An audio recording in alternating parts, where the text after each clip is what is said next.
Une fois de plus, bienvenue mesdames et messieurs dans cette édition du journal. C'est finalement par visioconférence que va se dérouler le mini-sommet des chefs d'État de la sous-région. Le rendez-vous est donc pris pour ce mercredi entre Félix Tshisekedi, Paul Kagame, Yoweri Museveni et Ndayishimiye. L'annonce a été faite par le ministère congolais des Affaires étrangères, Marine Toumbanzeza, qui séjourne à Goma. Dans le cadre de préparatifs de ce mini-sommet, avait conduit dimanche une délégation de la RDC à Bujumbura dans le cadre de la deuxième session de consultation ministérielle bilatérale sur la paix et la sécurité entre les deux pays.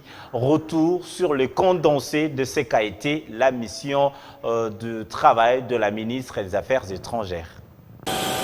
Le ciel s'éclaircit davantage entre Bujumbura et Kinshasa. Les liens de coopération se raffermissent. La visite de la ministre d'État, ministre des Affaires étrangères de la République démocratique du Congo, en est une illustration éloquente. Marine Toumbanzeza, à la tête d'une délégation congolaise, pose ses valises dans la capitale du Burundi où elle a été accueillie par son homologue.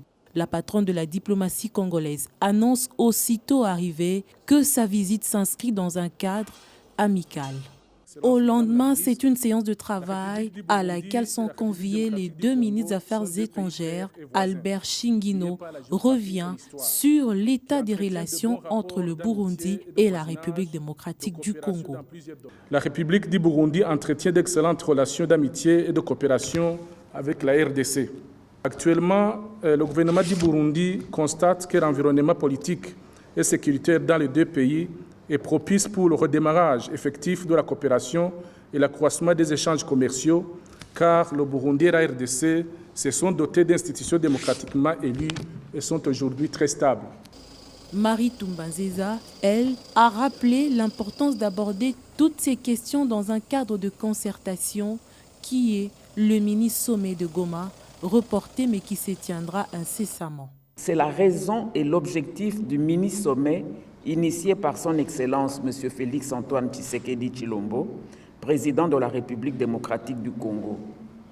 Cette rencontre est donc une opportunité offerte aux chefs d'État de l'Ouganda, du Rwanda, de l'Angola et de la République démocratique du Congo et du Burundi pour évaluer sans complaisance la situation générale en lien avec la stabilité de la région des Grands Lacs.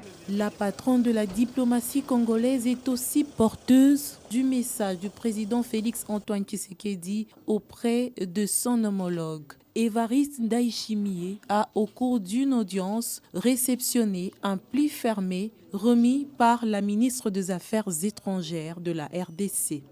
La question de la sécurité et de la stabilité était aussi abordée lors de ces échanges. Ce sont des relations excellentes et le fait même que je sois venu, je crois qu'elles vont devenir encore meilleures parce que nous avons parlé, faire de telle sorte que partout où il peut y avoir des imperfections, que cela s'arrange et que cela aille pour le mieux pour les deux peuples. Les deux pays se sont mis d'accord pour un plan de neutralisation des forces négatives lors de cette deuxième session de consultation ministérielle bilatérale sur la paix, selon le communiqué final sanctionnant les travaux. Le Burundi et la République démocratique du Congo, deux pays voisins qui entretiennent des bonnes relations d'antan, en dépit de quelques défis liés à la situation sécuritaire qui doivent être relevés ensemble.